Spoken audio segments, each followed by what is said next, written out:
ॐ अग्नेनाय सुपथाराय अस्मान् विश्वानि देव वयुनानि विद्वान् यो योऽध्यस्मजोहुराणमेनो भूयिष्ठान्ते नाम उक्तिं विधेम। व्यक्ति धनवान बनने का प्रयास करते हैं,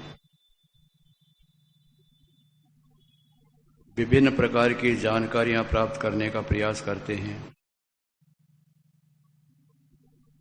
हमारा यश हो, लोग हमें अधिक से अधिक जाने, इसके लिए भी प्रयास करते हैं, किंतु धर्मात्मा ईश्वर भक्त बनने के लिए नहीं करते। बहुत कम ऐसे व्यक्ति हैं धर्मात्मा बनने के लिए यत्नशील हों, ईश्वर भक्त बनने के लिए यत्नशील हों। जैसा कि मैं बताता चला रहा हूं, जो हम पर दायित्व होते हैं, जो हमारे कर्तव्य होते हैं, उनका परिपालन जब तक हम ठीक से नहीं करेंगे, और चाहे कुछ भी करते हों, हम धर्मात्मा कहलाने के योग्य नहीं होंगे। जो व्यक्ति धर्म से विमुख हो जाते हैं, वे अपने जीवन का कुछ भी लाभ नहीं उठा सकते।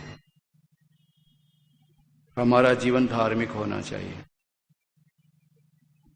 हम स्वयं धर्माचरण वाले हों, संपर्क में आने वालों को भी धर्म प्रेमी बनाएं। बताता आ रहा हूं, वैयक्तिक स्तर पर, पारिवारिक स्तर पर हमारे जो कर्तव्य हैं, उनका हम परिपालन करें। आज सामाजिक राष्ट्रीय स्तर पर हमारा क्या कर्तव्य है?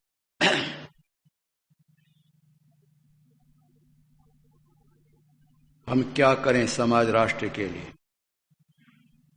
इस ओर आपका ध्यान आकर्षित करने आया हूं। वर्तमान में समाज में जो कुरीतियां व्याप रही हैं, विद्यमान हैं, हम उनसे संबंधित लोगों को सावधान और स्वयं उन कुरीतियों का परित्याग करें। गलत रूढ़ियां चल पड़ी हैं, हम उनको किसी प्रकार का प्रोत्साहन न दें, हम उन्हें अपनाएं नहीं। औरों को भी हम कहें कि इन रूढ़ियों से हानि होती है, कोई लाभ नहीं होता है। ये जो गलत परंपराएं चल पड़ती हैं, ये आगे चल करके फिर सिरदर्द बन जाती हैं। मैं जब यहाँ आया था अहमदाबाद में, तब मैंने नहीं देखा कि वर जब आता है वधू के द्वार पर या पार्टी प्लॉट में, जहां कहीं भी विवाह होना है, तो कुछ लड़के उसकी कार के सामने खड़े हो जाते हैं, आकर कहते हैं हमें कुछ पैसे दो तो वर को नीचे उतारना पड़ेगा। वर को नीचे उतारने के लिए पैसे मांगते हैं, ऐसा बाद में मैंने सुना है। अब ये क्यों, क्या बात है, समझ में नहीं आता है। क्या करेंगे उन पैसों का? वो तो मैं अपनी ओर से नहीं कहता। मैंने जब पूछा कि क्या करेंगे पैसों का, तो दारू पिएंगे। अब कहां तक ठीक है, कहां तक गलत है, भगवान जाने। मैं सत्य बोलता हूं, ऐसा ही कहा कहने वाले ने। अब इनके कान पकड़ करके दूर कर दे, उन्हें कहे तुम्हारे बाप का है क्या, हटो यहां से। विवाह करने के लिए आया लड़का, तुम कौन होते हो बीच में? किंतु कोई नहीं बोलता। बोलना चाहिए भाई। भगवान ने तुमको वाणी किस लिए दी है? जब आंखों के सामने अन्याय हो रहा है, तुम चुपचाप बैठे हो, कायरता का परिचय दे रहे हो। थोड़ा तो साहस रखो, हिम्मत तो करो कम से कम। गलत रूढ़ियों को मिटाना है हम लोगों को, इनसे बहुत बड़ी हानियां होती है, और आगे चल करके जब ये जड़ जम जाती है तो निकालना मुश्किल हो जाती है। जितनी गलत रूढ़ियां हमने देख, हमारी आंखों से देखी, हमने चली आ रही हैं, इनसे लाभ क्या हुआ मुझे बताइए आप। वर्ष हो गए आपको वैदिक विचार सुनते सुनते, इतना तो आपको समझ में आ गई होगी कि गलत क्या और सही क्या, इतना तो जानते होंगे आप। तो जब गलत हो रहा है तो आप चुपचाप क्यों हैं? क्यों नहीं मुंह खोलते हैं? अंग्रेजी के अंदर विवाह के निमंत्रण पत्र छपते हैं। अंग्रेजी क्या लगती है हमारी? गुजराती में नहीं छप सकते, हिंदी में, सिंधी भाषा में नहीं छपते। क्या सिंधी भाषा इतनी बुरी हो गई है? गुजराती इतनी बुरी हो गई, हिंदी भाषा इतनी बुरी हो गई, महाराष्ट्रीयन भाषा इतनी बुरी हो गई है। हमारी अपनी अंतिम भाषा में छपा सकते हैं, हमारी अपनी भाषा में छपा सकते हैं। जरूरत क्या अंग्रेजी क्या लगती है हमारी? शो बन गया। समझाओ किसी को। देखो मैंने व्रत लिया है, अंग्रेजी में निमंत्रण पत्र कभी आता है तो फाड़ के फेंक देता हूं। क्यों? मुझे अच्छी नहीं लगती है। ये तो व्यवसाय की भाषा है, व्यापारी के लिए इसकी आवश्यकता पड़ती है, सर्विस करने वालों को आवश्यकता पड़ती है। हमें क्या जरूरत है इस भाषा की? विवाह शादी में इस भाषा का क्या मतलब है, समझिए आप। मांगलिक अवसर कोई घर में आ गया, क्या जरूरत है इस भाषा का? गलत परंपरा पड़ रही है। पहले कहां रखते थे अंग्रेजी? दादी जी को पढ़ाओ कि दादी जी पता लग जाएगा उसको, दादी माँ को पता लग जाएगा क्या लिखा है। गलत गलत मान्यताएं चल पड़ी है, परंपराएं चल पड़ी है, इनका बहिष्कार करना चाहिए। हमारे आरसीवान थे, उन्होंने घोषणा कर दी थी कि जिस परिवार के अंदर अंग्रेजी में निमंत्रण आएगा मैं उसके विवाह में कभी नहीं जाऊंगा। तो नहीं गए वो। रिश्तेदारों का निमंत्रण आया, उन रिश्तेदारों के नहीं गए कि तुमने निमंत्रण पत्र अंग्रेजी में क्यों दिया मुझे, जबकि मैं कह चुका हूं मैं नहीं आऊंगा तुम्हारे यहां। तो कुछ तो मजबूती होना चाहिए मन के अंदर। हाँ हाँ हाँ हाँ, ये क्या मतलब हाँ हाँ का? कुछ तो लोगों को बताओ कि तुम कर क्या रहे हो। ये कब तक सहन होगा? कल टीवी में मैंने देखा, टीवी वाला कह रहा था एक ऐसा मंदिर है जहां माताजी 3 रूप बदलती है। प्रातःकाल बालिका बन जाती है, दोपहर को जवान हो जाती है, सायंकाल बूढ़ी हो जाती है। और फिर कुछ लोगों को खड़ा कर दिया, देखो ये क्या कह रहे हैं। तो कुछ महिलाएं खड़ी थी, कुछ पुरुष खड़े थे, कह रहे थे हाँ माताजी का दर्शन करने जाते हैं प्रातःकाल तो बाल रूप हो जाता है, दोपहर को जाते हैं तो जवान हो जाता है, शाम को होते हैं वृद्ध हो जाती है। मैंने कहा चौथा रो नहीं देखा उन्होंने, मर गई। चौथा तो ये होता ना, पहले बालक थी, वे जवान, फिर बूढ़ी, फिर मर गई, वो रूप नहीं देखा। ये क्या तमाशा हो रहा है? इन टीवी वालों ने अंधविश्वास फैलाया है, पाखंड फैलाया है, गुरडम फैलाया इन लोगों ने। पैसों के लिए मनुष्य क्या नहीं कर सकता है। इनको पैसे देते हैं वो लोग कि तुम प्रचार करो ताकि हमारा चमत्कार हो जाएगा, लोग हमारे यहां आकर के खूब पैसा चढ़ाएंगे। धंधा बन गया आज ये। मनुष्य किधर जा रहा है? तो क्या हम चुपचाप सहन करते रहेंगे, बोलेंगे नहीं? पत्थर भी कभी बालक बनता है क्या? जवान बनता है क्या? बूढ़ा बनता है क्या? पत्थर भी। हम सहन कर रहे हैं। अभी नवरात्रि चालू हो जाएगी कल से। झारखंड में भूतों का मेला लगेगा। जिनके शरीर के अंदर भूत प्रेत आते हैं ना, वो वहां जाएंगे, हजारों की संख्या में इकट्ठे हो जाते हैं लोग बाग, फिर ओझा उनके भूत निकालते हैं। ये 9 दिन का जो चलेगा ना ये सारा, इसके अंदर ये तमाशा होता रहेगा और कई लोग जाएंगे वहां पर। ये अब इन मूर्खों को पता नहीं है कि हार्मोन्स जो होते हैं वो असंतुलित हो जाते हैं, अनबैलेंस, तो व्यक्ति एक ही वैकी बातें करता है। अब इनको इस बात का पता नहीं है। ये एक मनोवैज्ञानिक रोग होता है, ये मनोरोग कहते हैं इसको, मनोवैज्ञानिक मनोरोग। इसको मानसिक उन्माद कहते हैं। 6 प्रकार का होता है और मुख्य रूप से 2 प्रकार का होता है। अब ये जानते नहीं तो भूत प्रेत करके इकट्ठे हो जाते हैं लोग बाहर। कभी कभी मारते पीटते हैं, जो भूत होता है ना उनको मारते हैं ये लोग। कभी कभी उनको गर्म चीज चुबाते हैं उसको, फिर वो चिल्लाती है, कुछ करती है। ये सारे नाटक होते हैं, हम बैठे बैठे देखते रहते, बोलता कोई भी नहीं। इन लोगों ने ऐसा कुचक्र चलाया है, मानव समुदाय फंस गया उसके अंदर। कौन दूर करेगा बताओ इसे? जो खुद मूर्ति पूजा करें वो तो विरोध कर नहीं सकते, वो तो कभी कह नहीं सकते कि माताजी बालिका और जवान और बूढ़ी नहीं होती। जो लोग खुद इन बातों को मानते हैं वो कैसे कह देंगे कि भूत प्रेत नहीं होता है? तो ये सारा का सारा हो रहा है। पाप और पाखंड में बहुत वृद्धि हो रही है, और जब से मोबाइल आ गया और सत्यानाश हो गया। इन मूर्खों को समझाना पड़ेगा, तुम कौन से चित्र ले रहे हो, एक्सीडेंट हो गया जाके उसकी रक्षा नहीं करते हैं, उठाते नहीं, वो चिल्लाता रहता नहीं, मोबाइल लेंगे उसका, फिर इनके पास भेज देंगे चैनल वालों के पास, और चैनल वाले उसको रिपीट करेंगे, बार बार दिखाएंगे उसको, बार बार दिखाएंगे, कई बार दिखाएंगे। अच्छी बात को नहीं दिखाते, ज्यादा गलत बात को ज्यादा दिखाते हैं। तो गलत प्रचार आज हो रहा है, जो साधन दिए विज्ञान ने उनका दुरुपयोग हो रहा है। आज संग में इतना तो बोलना चाहिए कि भाई तुम इन चक्र में मत पड़ो, ये सही नहीं है, ये झूठ बोलते हैं सब लोग, पाखंडी हैं, सब अंधविश्वासी हैं। गुरुडम का प्रचार हो रहा है, हर आदमी चाहता है मेरी कामना पूरी हो जाए। आज के इंसान की प्रवृत्ति क्या है, मुझे कम से कम परिश्रम करना पड़े, ज्यादा ज्यादा लाभ हो जाए, ये आज के इंसान की प्रवृत्ति है। मुझे मेहनत कम करनी पड़े, लाभ ज्यादा हो जाए। हमें जापान वालों से, इजराइल वालों से सीखना चाहिए। वो 18 घंटे काम करते हैं अपने राष्ट्र के लिए, हरामखोर नहीं है वो लोग, पूरा काम करते हैं। हमारे यहां देखो आप क्या हालत है। परिश्रम प्रिय बनो, लोगों को बताओ हराम का पैसा अच्छा नहीं होता है, कुछ तो बोले हम, गलत हो रहा सारा। ये सामाजिक राष्ट्रीय धर्म है, इसको निभाना है।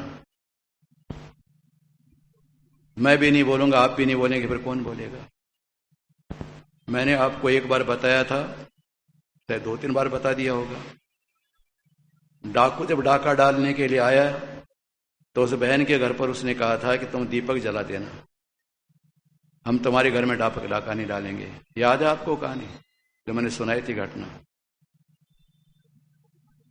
तो उसने सब गांव के लोगों को कह दिया कि दीपक जला, डाका डालने के लिए आएंगे। आज घर घर में दीपक जलने लग गया।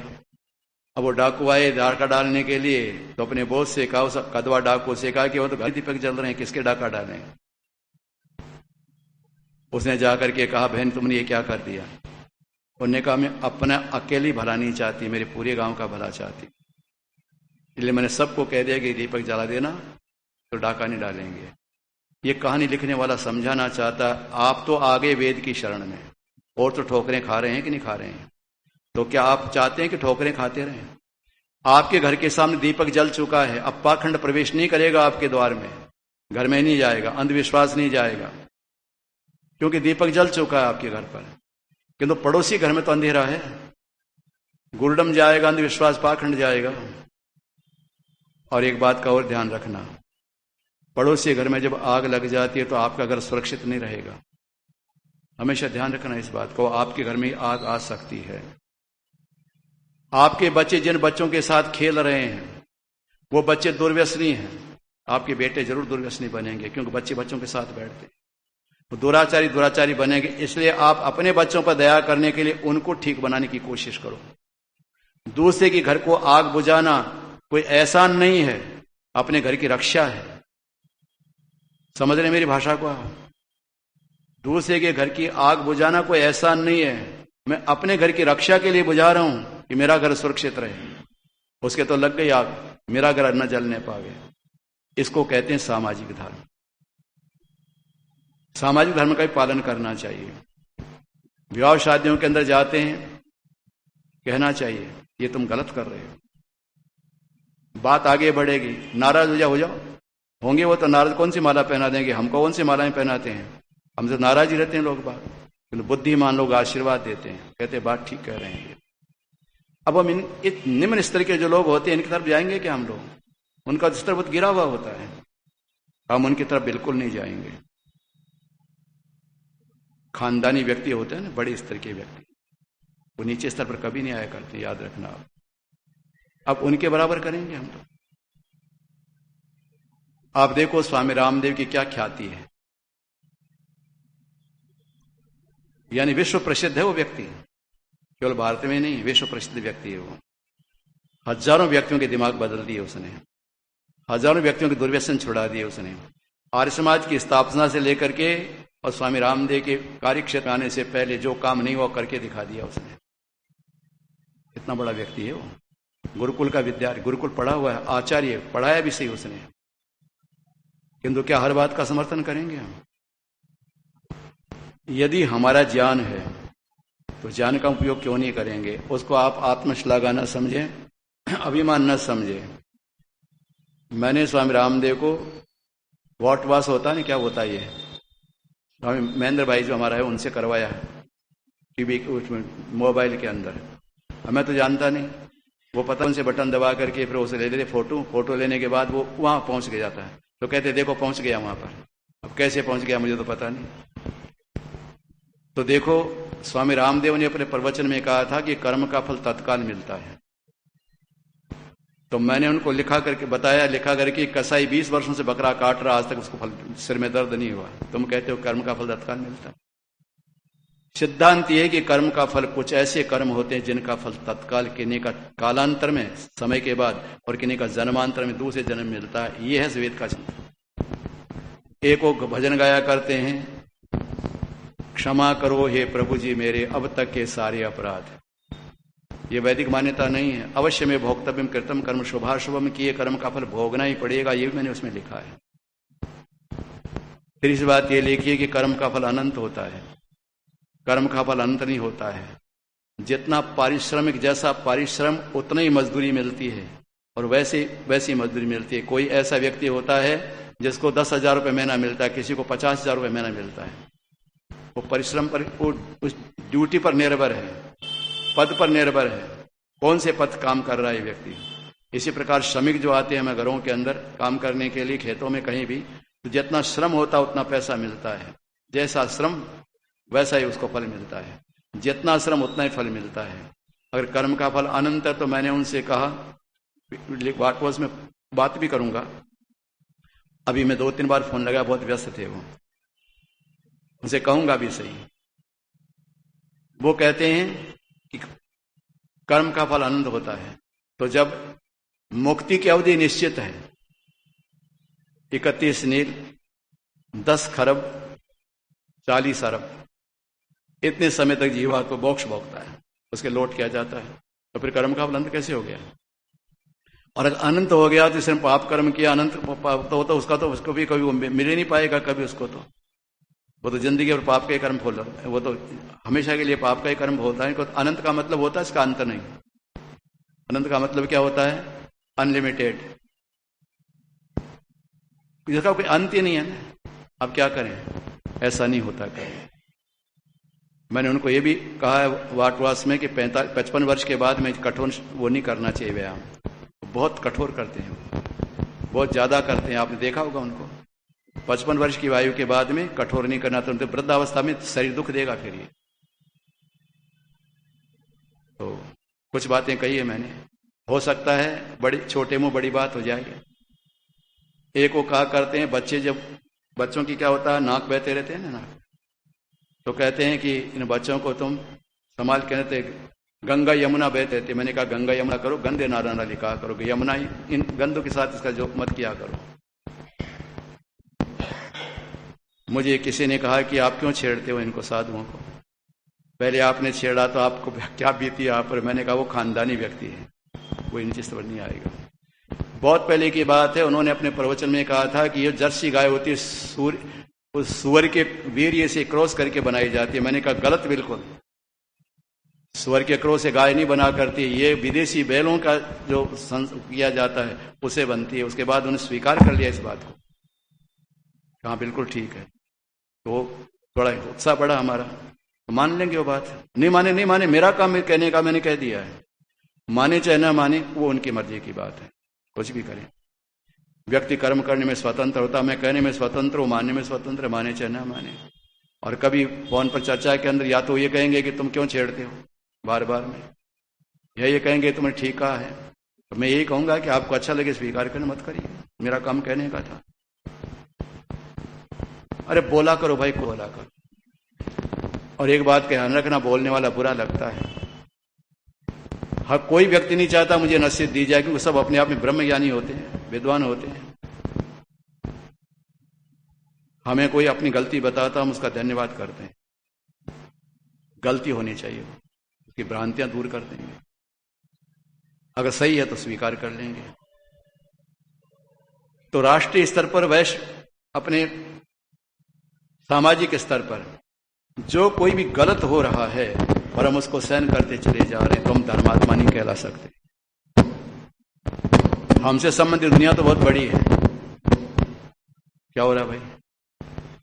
राष्ट्रीय स्तर पर, सामाजिक स्तर पर जो दोष बढ़ते चले जा रहे हैं, उनमें हमारा भी योगदान हो रहा है।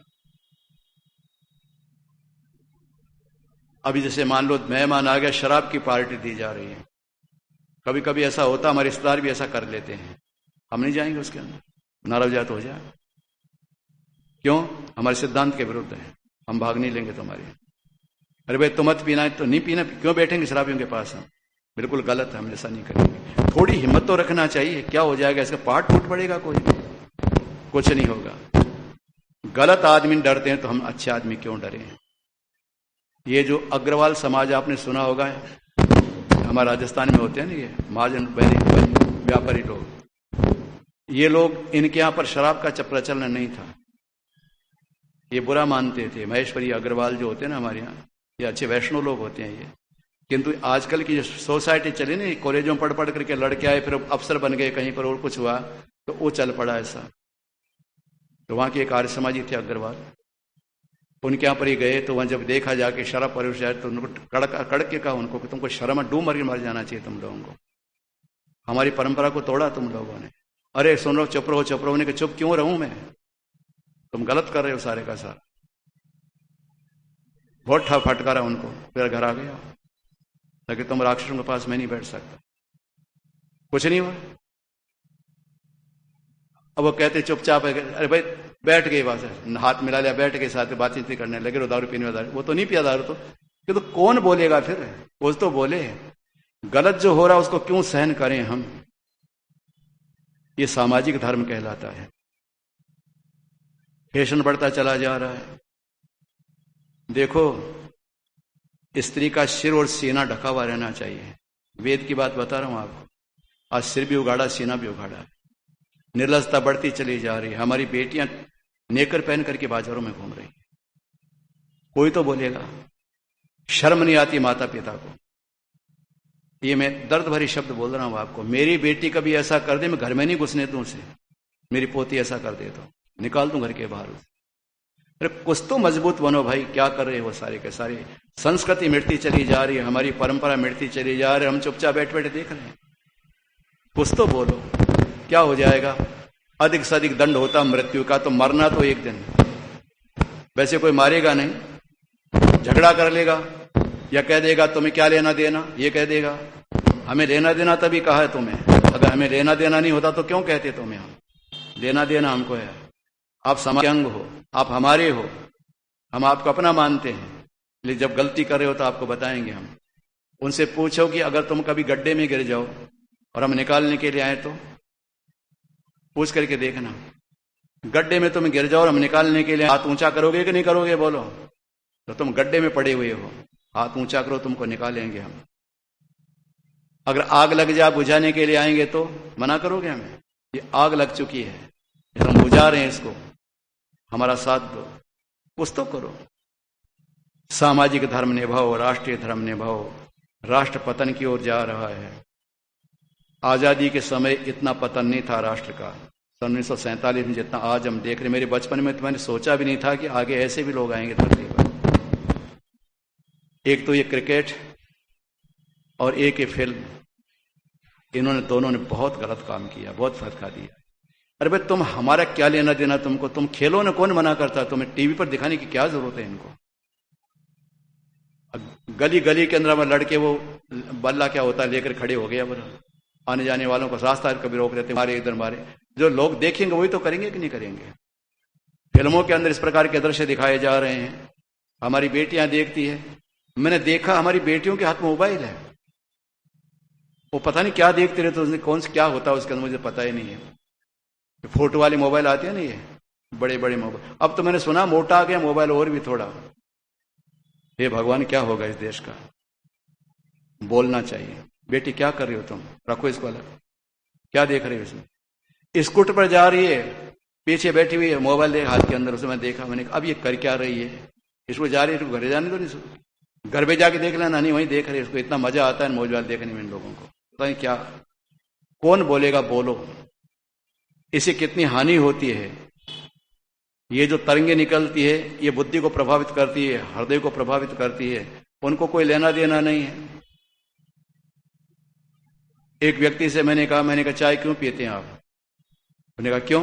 मैंने कहा नुकसान पहुंचाती है, कि मरना तो एक बार है। मैंने कहा भाई ब्रह्मज्ञानी है तू तो, हमको तो पता भी नहीं था कि मरना 2 बार भी होता है। क्या करते हैं सब लोग? कोई तो बोलो भाई, मैं तो बोलता हूं। कोई लोग ठीक मान लेते हैं, कोई बुरा मान लेते हैं। माने वो तो मानेंगे ना। दयानंद को किसने अच्छा बताया था? पत्थर मारे थे कि नहीं मारे थे? किंतु बुद्धिमान लोगों ने कहा दयानंद देवता है, हमारा भला कर रहा है।